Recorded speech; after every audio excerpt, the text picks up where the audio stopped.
En fait, l'être humain, c'est le but principal de l'État égyptien, développer l'être humain sur différents niveaux. Bien sûr, c'était même un message très clair lancé hier par le président égyptien parce qu'il a parlé de plusieurs domaines dans des messages très courts. Dans le domaine de l'amour, dans le domaine de la tolérance, dans le domaine de l'unité, dans le domaine régional et beaucoup de choses. Mais ce qui a été très remarquable, en fait, bien sûr, j'étais hier à la cathédrale de la Nativité pour assister à, bien sûr, à ces cérémonies de la messe de Noël et poursuivre, même couvrir même la présence et le message du président Abdel Fattah al-Sisi. Mais ce qui a été vraiment très remarquable, bien sûr, c'était, si je peux dire, la joie. Ce n'est pas comme était dans les années passées, une surprise de voir le président, elle est devenue une habitude. Donc justement, par cette question, l'habitude du président d'être présent parmi les fidèles chrétiens, par cette question, nous allons bien sûr commencer notre discussion, notre analyse des messages du président avec Dr Magued Maurice, qui est un chercheur dans les sciences politiques. Vous êtes le bienvenu sur LTV International. Merci, mille merci pour votre invitation et bonne année à vous et à tous les travailleurs. Bonne fête, bonne année, joyeux Noël, beaucoup de choses. Merci. Oui, merci beaucoup. Merci. La présence du président, oui, qui est devenue une habitude. Oui. Vous avez de la chance d'assister hier soir. Oui. Oui, elle est devenue, il y a 4 ou 5 ans, c'est devenu une habitude, mais je crois qu'on attend chaque année, ce n'est pas la visite, parce que la visite est devenue une habitude, mais on attend le message politique au niveau international, régional ou bien international. C'est ce qui diffère d'une année à l'autre, je crois. Donc, ce qui a fait une différence cette année dans de tels messages? Je crois que le contexte régional, ça fait la différence parce que le contexte régional, on a des guerres civiles tout autour, on a une guerre, ils disent qu'il y aura une guerre en procuration entre l'Égypte et la Turquie, et sur le Facebook, le Twitter, tous les jeunes là qui discutent ce nouvelle de guerre, mais il y a beaucoup de confrontations sectaires en Irak, on voit des révolutions au Yémen, et tout ça, je crois que les messages touche précisément ces événements d'une manière précise. Donc le président a essayé de présenter le remède pour tout ça. C'était deux choses en fait. L'amour, je crois. L'amour et l'unité, les deux armes les plus sophistiquées dont dispose l'Égypte. Oui, je crois que l'amour c'est naturel, c'est dans la nature humaine, comme vous avez dit au début du programme. Mais aussi l'unité, le fait d'envoyer des messages au niveau régional et international qui touchent vraiment le problème et les problèmes sectaires et les conflits régionaux. Je crois que c'est l'unité. Le fait d'envoyer un message politique d'une cathédrale, tout autour, on a les chrétiens et on voit dans des pays arabes et des pays de la région, il y a des confrontations entre sunnites, chiites, entre chrétiens et musulmans. Donc le fait d'envoyer le message, le contexte et du message même, c'est un message en tel.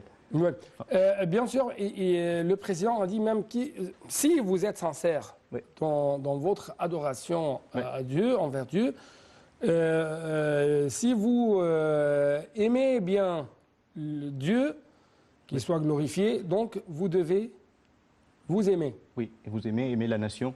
C'est une partie essentielle de chaque religion, je crois. Ce n'est pas simplement les religions abrahamiques. Ce n'est pas seulement une chose, c'est une culte seulement qui est consacrée. Qui est consacré à Dieu, ou qui est, si je peux dire, consacré entre Dieu et l'homme, mais entre l'homme et l'homme.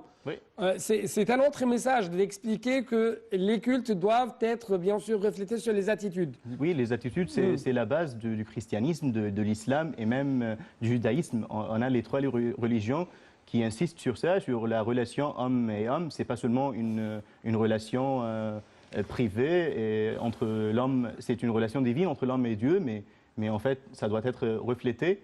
Et le fait d'aimer la nation, c'est une partie de cette culte-là. Oui. Une autre remède Oui. porté bien sûr par le président Oui.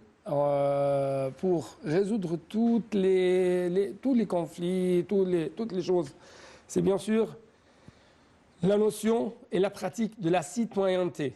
Oui. Comment vous avez reçu ce message lancé hier par le président à propos de ça? Oui, franchement, il y a 4 ans ou 5 ans que la pratique de la nation, ça a été fait par le président, par sa visite là.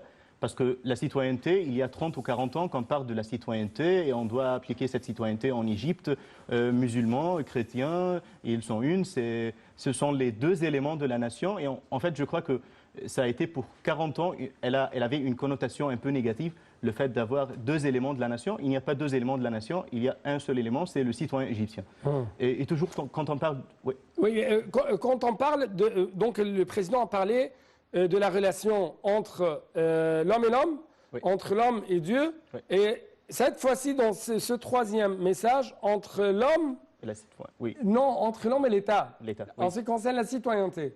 Oui, toujours, je crois que... Nous sommes tous égaux. Oui, c'est ça. Il a parlé du point de vue des institutions gouvernementales et l'homme et le citoyen, parce que c'est un citoyen, c'est pas un citoyen musulman et c'est pas un citoyen chrétien. Oui, il existe des problèmes sectaires en Égypte, mais c'est pas ça le problème, parce que ça existe partout. Mais la citoyenneté est devenue, je crois qu'il y a 3 ans, avec des lois, une certaine pratique. La citoyenneté est devenue une pratique et le premier qui a pratiqué ça par sa visite il y a 4-5 ans, c'est le président. Donc je crois que la citoyenneté est devenue pas à pas un... Ce n'est pas réduite, ou la citoyenneté n'est pas réduite au niveau des paroles, mais oui. Elle a été bien sûr concrétisée sur le terrain par les accomplissements, par les actions. Oui. Justement, je dois vous proposer avec nos chers téléspectateurs oui. ce prochain reportage qui va jeter la lumière sur de nouveaux progrès dans la régularisation des églises en Égypte. Je dois vous inviter à regarder cela. Après ça, nous devons être très attentifs aux commentaires de M. Maguid Maurice.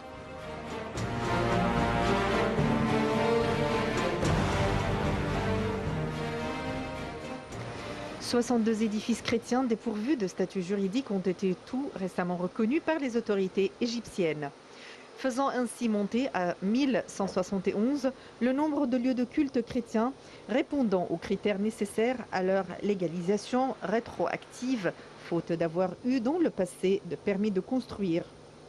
Le Premier ministre Moustapha Madbouli a ratifié avec un certain nombre de ministres du gouvernement les résultats du travail effectué par le comité chargé de vérifier la possibilité de légalisation des églises. Pendant des décennies, la construction et la rénovation d'églises en Égypte ont été restreintes, mais en août 2017, le Parlement égyptien a supprimé les restrictions légales limitant la construction de nouvelles églises. En août 2019, les autorités égyptiennes ont mené le projet de régularisation des églises construites par le passé sans les permis requis. Le processus de vérification et de régularisation a débuté à compter de l'approbation de la nouvelle loi sur la construction et la gestion des lieux de culte, adoptée par le Parlement égyptien le 30 août 2016. Les églises soumises au contrôle du comité gouvernemental constitué ad hoc sont surtout celles construites avant l'entrée en vigueur de la nouvelle loi sur la construction des édifices de culte chrétien. Le comité est chargé de vérifier si des milliers d'églises et d'autres lieux de prière chrétiens construits par le passé sans les autorisations requises répondent aux standards établis par la nouvelle loi. La vérification s'est traduite par la régularisation du statut des édifices. La loi sur les lieux de culte d'août 2016 a représenté pour les communautés chrétiennes égyptiennes un progrès objectif par rapport aux 10 règles introduites en 1934 en sus de la législation ottomane par le ministère de l'Intérieur, lequel interdisait de construire de nouvelles églises.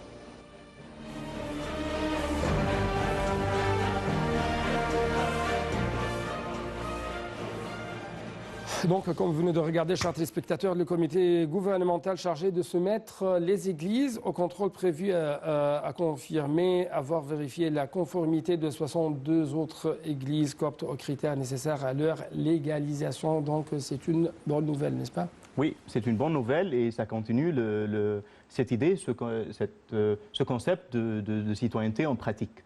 Parce que, par exemple, un citoyen chrétien, ou bien musulman, mais dans ce cas-là, un citoyen chrétien en route Égypte, à Asyut par exemple, à Sohag, quand il voit le fait de régulariser ces endroits et ces édifices religieux, ça devient officiel, ça devient protégé par le gouvernement. Donc, il va sentir un petit peu un effort de la part de l'État en ce qui concerne la citoyenneté. Donc, c'est une citoyenneté en pratique qui continue ces visites-là du président pour la cathédrale. Ça ne reste pas seulement au niveau gouvernemental entre les symboles, soit symboles religieux ou symboles gouvernementaux, mais ça descend un peu un top-down de la citoyenneté. Oui.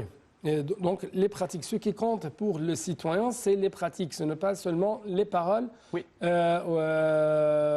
Aux médias ou les déclarations faites aux médias. Non, ce sont les accomplissements sur le terrain dans ce dossier des maisons de culte. Oui, parce qu'à la fin de chaque journée, le discours du président, c'est très bien, mais ça reste politique, ça reste des messages politiques.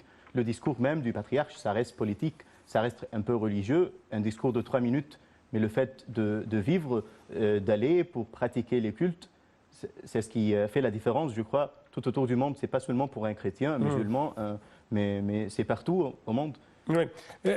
Justement, même le président a dit une chose très importante hier. Il a déclaré que nous avons affaire à l'honneur à une époque où il n'y a pas d'honneur. Oui. L'honneur, le président parle de la moralité, oui. D'être honnête avec tout le monde, à l'extérieur et à l'intérieur. Oui. Justement, c'est un autre message à partir de cette nouvelle cathédrale de la Nativité. Une leçon religieuse même, oui. Une leçon de mœurs pour la société.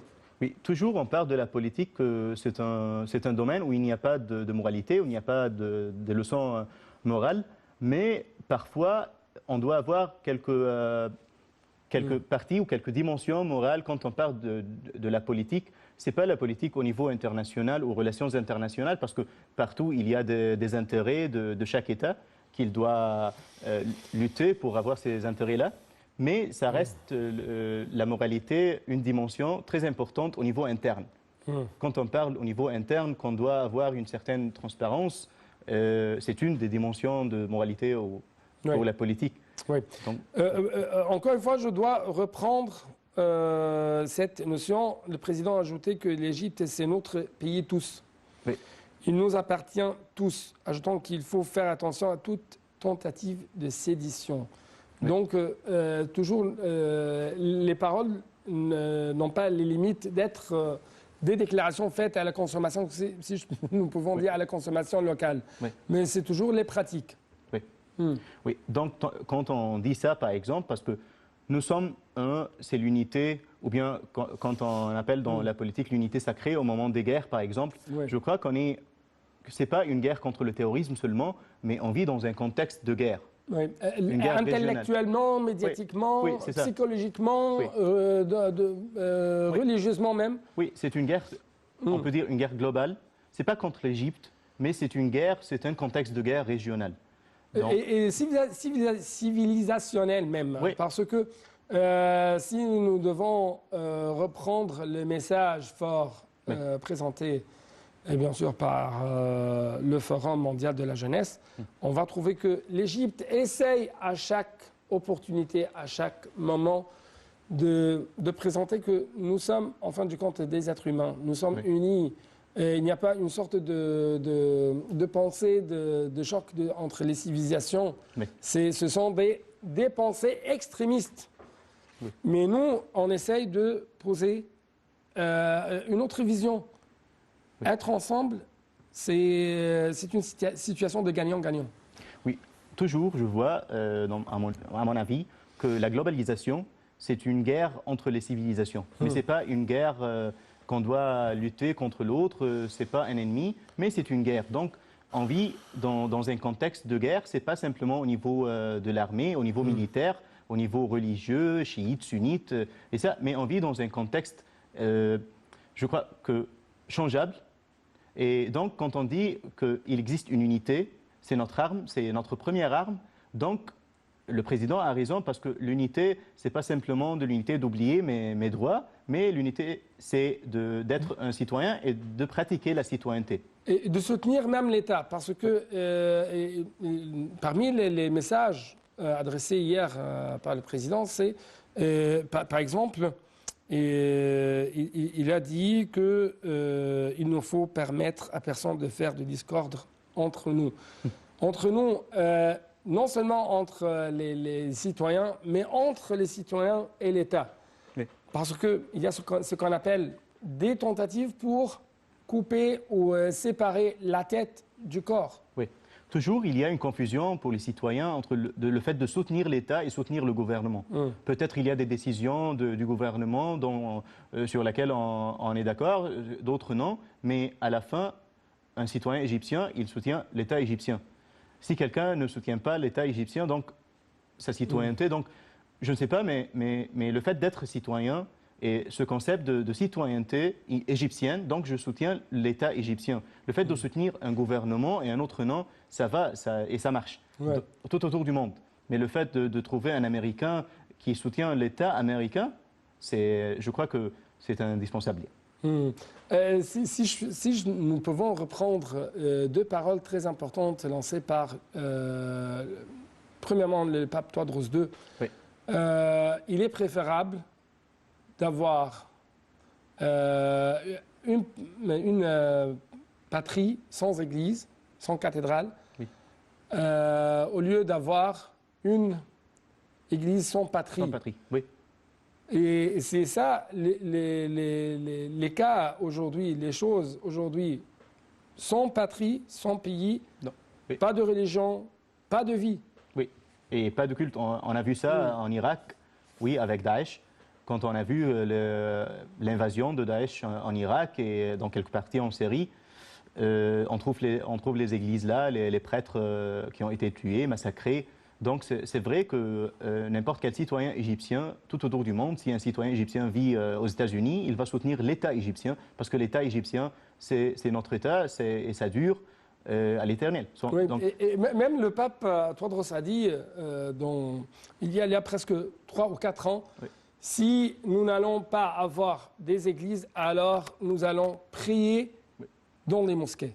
Oui, parce que le fait de prier pour un chrétien, c'est pas simplement, c'est pas l'Église. Donc c'est le fait de prier, c'est Dieu. Dieu est omniprésent, omniscient. Donc on n'a pas besoin d'une place matérielle pour prier. Oui, dans les cas naturels. S'il y a quelqu'un, comme vous venez de le dire, Daesh par exemple, s'il y a des entités extrémistes comme ça qui ont essayé, Daesh ou les autres groupes bien sûr, qui ont essayé de faire une sorte de sédition entre musulmans et chrétiens, non, nous, égyptiens bien sûr. Oui. Non, nous allons bien sûr nous déplacer dans des mosquées chez nos frères musulmans pour prier là-bas. Oui, et je crois aussi, retournant à ce concept de citoyenneté, et citoyenneté en pratique, la citoyenneté, ça doit être traduit en fait de loi, et c'est ce qui s'est passé avec le Premier ministre et avec la régularisation des édifices, les 62, mais aussi dans un système d'éducation et un système culturel, un système de valeurs différents. Oui. Et je crois que le gouvernement égyptien, il a pris quelques étapes sérieuses en ce domaine-là pour l'éducation et une réforme d'éducation. Et la culture, je crois, comprend des pas vraiment concrètes pour voir à la fin la citoyenneté en pratique. Oui. Ce n'est pas simplement des actions politiques pour envoyer des messages politiques au pape de Tewodros II ou bien pour les chrétiens pour gagner ce bloc électoral dans les élections. Ce n'est pas simplement ça. On ne parle pas de cette idée. On ne parle plus d'un soutien précisément apporté au président, mais d'un soutien apporté à l'État égyptien qui conserve ou préserve tout le monde, qui garde tout le monde. Oui. N'est-ce pas? Oui, parce que Par exemple, une visite du président à la cathédrale et le fait de lancer un discours politique au sein d'une cathédrale, ça donne un message pour un citoyen qui est, par exemple, un citoyen pauvre. Simple. C'est vrai que oui, très simple. Pauvre, c'est pas une connotation négative, mais oui, c'est un citoyen simple que le président musulman est allé par lui-même pour lancer un discours politique de la cathédrale. Donc c'est naturel que moi-même, je vais visiter mon voisin chrétien pour lui dire Joyeux Noël et quelque chose comme ça. Donc, vous parlez d'un autre message Oui. ou de comment approfondir de plus en plus cette culture de tolérance. Oui. Donc, la culture de la citoyenneté, parole et pratique, la culture de tolérance, parole et oui. pratique. Oui, c'est ça, parce que quand on voit le président, c'est un symbole. À la fin de la journée, c'est un symbole pour toute la nation, c'est un symbole et c'est un président musulman. Sa religion, il est musulman. Ouais. Donc, on voit un musulman qui est un homme politique, c'est le premier homme politique de l'Égypte, le président, qui va par lui-même pour dire Joyeux Noël de la cathédrale et bien aussi de lancer des messages et des discours politiques au niveau régional et international. Donc, un citoyen simple doit changer ses attitudes et ses actions quotidiennes, d'aller à son voisin chrétien, d'aller partout pour dire Joyeux Noël. De féliciter même. Oui, donc c'est pas haram quand on disait Comme ça. des groupes extrémistes Oui, disent disent toujours. ça, Oui. Oui, oui. Une autre chose, bien sûr, le président parle non seulement d'une manière théorique, mais d'une manière pratique. Il a assuré hier aux Égyptiens de n'être jamais inquiets. Oui. Il a ajouté que, je cite, « Nous faisons attention à ce qui se passe dans la région. Une autre situation aurait plutôt pu être comme celle de certains pays, mais tant que nous sommes ensemble, personne ne peut nous traîner, entre deux guillemets, n'importe où. Et qu'avec les appels du bien, Dieu nous inspirera de ce qui est bien. » Oui. Donc, on parle encore une fois de mal et de bien. On parle que personne ne peut nous traîner n'importe où. Oui, parce qu'on voit des messages dans les médias sociaux maintenant d'une guerre en procuration de la part de l'Égypte, entre l'Égypte et la Turquie. Et ce n'est pas le cas, même si ce qui nous concerne, c'est la sécurité nationale et la sécurité interne, donc les frontières, la sécurité frontalière, et c'est tout. On n'est pas en guerre, on n'est pas en situation de guerre. Ce sont des messages de soulagement pour les Égyptiens et des messages qui touchent vraiment ceux qui envoient des messages à travers les médias sociaux qui disent que l'Égypte est maintenant en situation de guerre, l'Égypte est maintenant en situation de guerre en procuration. Que fait le gouvernement français maintenant dans cette situation économique qui va être traînée dans une guerre? Donc le président... Le gouvernement français ou le gouvernement égyptien, qui va être traîné dans une guerre qui aura lieu en Libye. Donc c'est le président, le premier homme politique en Égypte, dit que ça ne se passera pas. Donc vous parlez encore, ou en plus des paroles, l'attitude du président. Oui, c'est une attitude, je vois une confiance qui parle parce qu'ils disent que le président est inquiet. Et maintenant, il y a beaucoup de réunions pour le Conseil de sécurité nationale et tout ça, qu'il y a beaucoup de décisions et décisions contre la guerre au sein du gouvernement ou bien au sein du Conseil national de sécurité en Égypte. Et on voit hier le président souriant qui dit son discours, vraiment des messages de soulagement. Donc l'attitude même, c'est un autre message au sein du discours, je crois. Oui, un autre message au sein du discours, c'est l'attitude du président. Oui. Être confiant. Être confiant, souriant et tout ça. Oui. Justement, bien sûr, ce n'est pas seulement être confiant, mais il a présenté un bouquet de fleurs au pape Tewodros II pour le féliciter. Et même c'est ce bouquet de fleurs pour... Chaque citoyen. Ouais. Oui, c'est ce qu'il a dit, que c'est un bouquet c'est une fleur pour chaque citoyen. Donc c'est la première fois, je crois, si je me souviens bien, c'est la première fois parmi les 5 ou 5 visites du président au pape qu'il présente des fleurs. Donc on parle de la guerre et on voit que le président présente des fleurs blanches. Enfin, donc Justement, pour rappeler tout le monde, oui, nous sommes dans des festivités, dans une ambiance de fête, dans une ambiance de sécurité, de paix, de stabilité, mais justement, nous avons deux grands yeux bien ouverts sur tout ce qui se passe dans la région. Et encore une fois, pour commenter le message de président, personne ne va nous traîner à n'importe où. Oui, personne ne peut, ou n'importe quel pays ne peut nous imposer une situation. Oui, parce que par précise. Oui, c'est ça. Parce une guerre précise. Une guerre civile ou bien des confrontations sectaires au sein de l'Égypte, ça ne passera pas.